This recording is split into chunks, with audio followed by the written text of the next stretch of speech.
The Himalayan mountains are a relatively young mountain range spanning through multiple countries, and being a very popular tourist spot for Mount Everest, the highest point of the Himalayas. But there's something these mountains are hiding.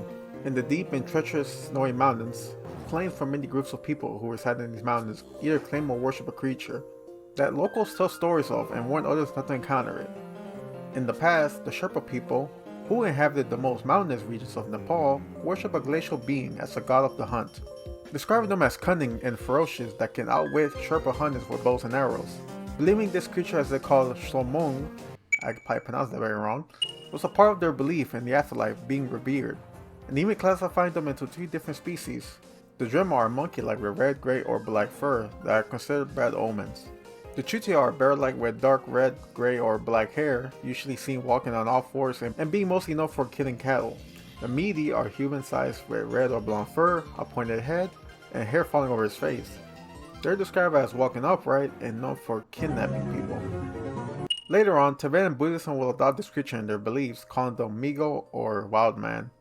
But this Wild Man, just like the Sherpas, will play a role in their beliefs, because Tibetan Buddhists see them as sharing an essential kinship with humans, and because of that, these creatures are perceived as a weird middle ground between human and animal. Stories also tell of Wild Man helping fellow Tibetan Buddhists with offerings of food, repaying a good deal with gifts, cleaning and even giving offers at shrines. Others see them as mountain deities, who have seen represent a bad omen, as they are a force of discipline by bringing illness and death to a village. Another key detail is that they're depicted as ape-like, which later on will play a role in the future depictions of the creature. Same with his name, Yeti, coming from the Tibetan words Ya meaning rocky place and Ti meaning bear.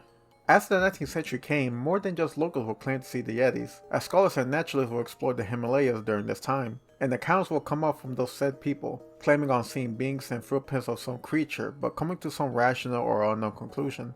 But it wasn't until the 20th century where science would explode. In 1921, a British Mount Everest reconnaissance expedition would try to figure out routes to Mount Everest, as at that point the mountains had been fully mapped out by Westerners, and Nepal at the time was closed to foreigners, so a route had to be found leading to Mount Everest.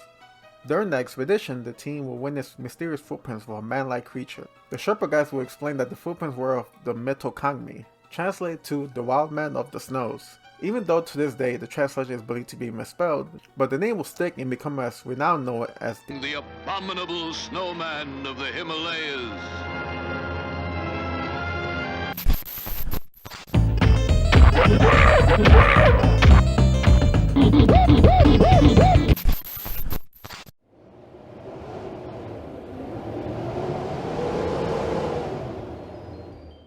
In 1944, C.R. Cook, his wife, and a group of porters will encounter a bipedal footprints in the mud near Simul Glacier, which one of the porters will say that the prints were from a wild man. The footprints were 14 inches from heel to toe, and sunglasses were placed next to it to verify the size of it in the picture. From my research, this seems to be one of the most earliest pictures of a Yeti footprint. It wasn't until 7 years later in 1951 where Eric Shipton would capture the world's attention with his photograph of Yeti footprints. Eric Shipton was a famous mountaineer, and just like most of these accounts, encountered a set of footprints while on reconnaissance to the Himalayas, and the local folklore provided some air of mystery to these footprints, that there's more to find in the Himalayas, and that something will be found in the Pambochi Monastery, where in 1954 the Daily Mail sent out an expedition team to acquire hair specimens from an alleged Yeti scout, and testing said hair to see what it might come up with, mostly comparing them to bears and orangutans, and coming to the conclusion that the specimen doesn't come from a bear or a great ape, but the most likely candidate, a hoofed animal. In 1957, a Texas oil businessman and adventurer Tom Slick would take expeditions to the Himalayas specifically to look for evidence of a Yeti, and to support his idea that the Yeti was a missing link between humans and early primates. And to join them was an anthropologist named Carlson S. Kuhn, who is now known for his very controversial publishing of theories on race, where he believes that certain races were more advanced than others. That's gonna be a fucking yikes for me, holy shit. And unsurprisingly, it led to finding no evidence of the Yeti. And probably because of these expeditions in the Himalayas and Western interest increasing, in December 10, 1959, the United States government sent out a memo to the American Embassy in Nepal that outlined rules on expeditions specifically looking for Yetis. The memo included 3 rules which said that you had to pay a fee of 5,000 rupees or $77 USD to the Nepal government. Secondly, you could take pictures and capture the Yeti without harming it or killing it unless in self-defense. And lastly, that any evidence of the Yeti must be turned into the Nepal government. So for $77, you can go see if you can catch yourself with the Abominable Snowman. But obviously there's some people who are just too cool for the rules, like our previous guy, Tom Slick. He will sponsor expeditions in where one of his members in this expedition, Peter Byrne, will steal a piece of an artifact known as the Pambochi hand. This hand is alleged to be a skeleton remains of a Yeti's hand. Peter will then smuggle it from Nepal to India, and where he made a rendezvous with American actor James Stewart, and where he was hiding his wife's lingerie case to pass it through customs. Later, DNA was taken off the finger and proved that indeed it was human. Of course, Tom Slick wasn't the only person looking for Yetis, as Sir Edmund Hillary in 1960 would take expeditions to the Himalayas on a mission to look for some Yetis. This was new for Edmund, as in 1953 he would report seeing supposed Yeti footprints scaling Mount Everest. He started off by heading to the original place the Eric Shipton photo was taken, and also believing that the area was a Yeti stronghold, whatever that means. They brought with them cameras, telescopes, tripwires, dart guns, pistols, rifles, shotguns, and tear gas. At this point, if they had a grenade, they would have had a whole loadout. Nonetheless, they came back with a supposed Yeti scalp. The scalp was a 20-year-old relic borrowed from the Kumjung Monastery. I swear I'm getting all of these wrong, am I?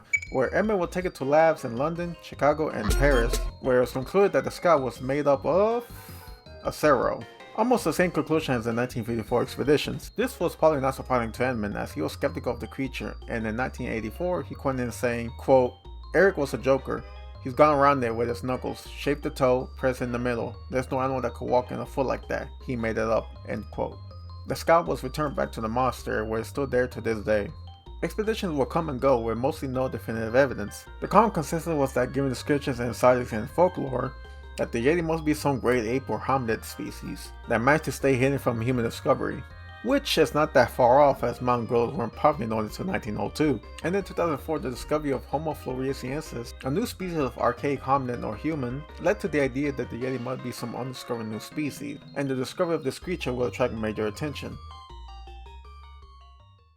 So, in 2011, the Russian government will come out in a conference claiming during a 2-day expedition in the Aksal cave in western Siberia, they came up with unrefutable evidence of the Yeti. The expedition had many international scientists and Yeti enthusiasts that tagged along, specifically Canadian wildlife biologist John Bitterangel, who claimed that the evidence given was proof of the creature. The participants of the conference will claim many relics they found would give a 95% proof that the snowman exists. And what were those said evidence? Well, you tell me, because it is in fact a hoax. Jeff Meldrum, a professor at Idaho State University who went on the expedition, concluded that all the undisputed evidence was faked for a publicity stunt to increase tourism in the area, kinda like how Mothman brings tourism in Point Pleasant, West Virginia. But yeah, this 2-day expedition was more stories and speculation than proof, as even former heavyweight boxing champion Nikolai Baluev will try to find the Abominable Snowman in the area, and obviously coming up empty-handed. But personally, I think he went there looking for the next opponent. And I want to bring up the fact that in the footage of that conference they depict the Yeti as having a dump truck. I don't know what's going on here, but this is getting weird. In 2013, Oxford geneticist Brian Sykes had enough of the mystery and went, "We'll do it live! Fuck it!" and sent out a message on anybody who has physical evidence of the Yeti, including hair, teeth, tissue, and whatever else. He will test to see if there's any basis in this creature. He got 57 samples that he tested, and most of them were known animals, but there were 2 samples that matched 100% with a 40,000 to 120,000 year old polar bear jaw found in Slabuk in Norway. But realistically, a large predatory animal that inhabits the Himalayas isn't out of the ordinary, as the Himalayas are home to many types of bears, like the rare Tibetan blue bear, Himalayan black and brown bear, just to name a few, but these bears are believed to be the real identity of the Yeti. As even as far back in the 50s, the most logical theory that was brought up was that the Yeti was a species of known bear. Many Yeti evidence seems to lead it to being a bear. From DNA evidence to the footprints, the Yeti seems to me to be a bear that was misidentified. Because if you ever seen a bear walk on 2 legs, it looks weird, and imagine seeing that in a very hostile environment with little visibility. I too would assume that the bear was some mystical creature. Also, if you compare the footprints with local bear tracks, they look pretty similar, just a little more morphed. But just with any good theory, there's bound to be some wacky theories. Like the most common one in cryptozoology groups is that the Yeti is the same species or a cousin of the American Bigfoot, that the Yeti could be a long lost species of humans, or that the Yeti could be a descendant of an extinct species known as Gigantopithecus. But there isn't much back in this theory, so personally I think the Yeti must be some type of known animal that's misidentified.